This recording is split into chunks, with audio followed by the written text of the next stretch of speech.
పరిశుద్ధ గ్రంథం ఛానల్ వీక్షిస్తున్న ప్రతి ఒక్కరికి దేవుని పేరిట వందనాలు తెలియజేసుకుంటున్నాం. ప్రేమ, సంతోషము, సమాధానం సదా మీకు తోడైంది నడిపించిన గాక. నిన్నటి దినాన 2వ దినవృత్తాంతంలో 4వ అధ్యాయం చదువుకున్నాం. ఈరోజు 2వ దినవృత్తాంతంలో 5వ అధ్యాయం చదువుకున్నాం. సొలొమోను యెహోవా మందిరమునకు తాను చేసిన పని అంతయు సమాప్తము చేసి తన తండ్రి అయిన దావీదు ప్రతిష్ఠించిన వెండిని, బంగారమును, ఉపకరణములన్నిటినీ దేవుని మందిరపు బొక్కసములో చేర్చెను.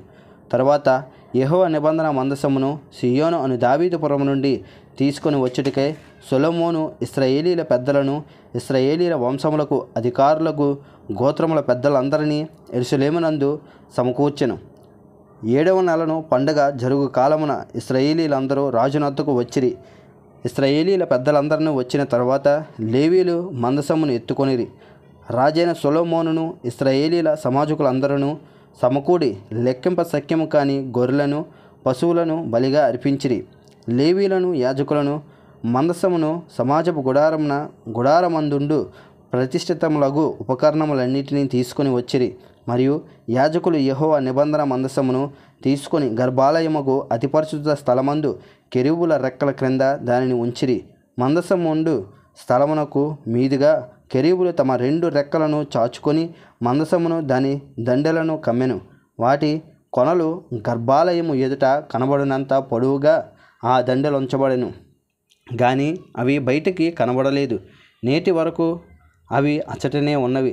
ఇశ్రాయేలీలు ఐగుప్తుల నుండి బయలువెళ్ళిన తర్వాత యెహోవా హోరేబునందు వారితో నిబంధన చేసినప్పుడు మోషే ఆ మందసమునందు ఉంచిన 2 రాతి పలకలు తప్ప దాని యందు మరేమీ లేదు.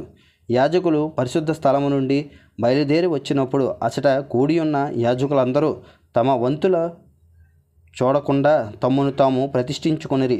ఆసాపు, హేమాను, యెదూతులను సంబంధమైన వారును, వారి కుమారులకును, సహోదరులకును, సంబంధికులకు పాఠకులైన లేవీలందరూ సన్నపు నార వస్త్రములను ధరించుకొని తాళములను, తంబూర్లను, సితార్లను చేతపట్టుకొని బలిపీఠమునకు తూర్పు తట్టున నిలిచిరి.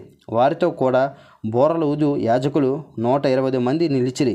బూరలు ఊదువారును పాఠకులను ఏకస్వరముతో యెహోవాకు కృతజ్ఞతాస్తులు చెల్లించుచు గానము చేయగా యాజకులు పరిశుద్ధ స్థలములో నుండి బయలువెళ్ళి ఆ బూరలతోనూ, తాళములతోనూ, వాయిద్యములతోనూ కలిసి స్వరమెత్తి యెహోవా దయాళుడు, ఆయన కృప నిరంతరముండునని స్తోత్రము చేసిరి. అప్పుడు ఒక మేఘము యెహోవా మందిరము నిండా నిండెను.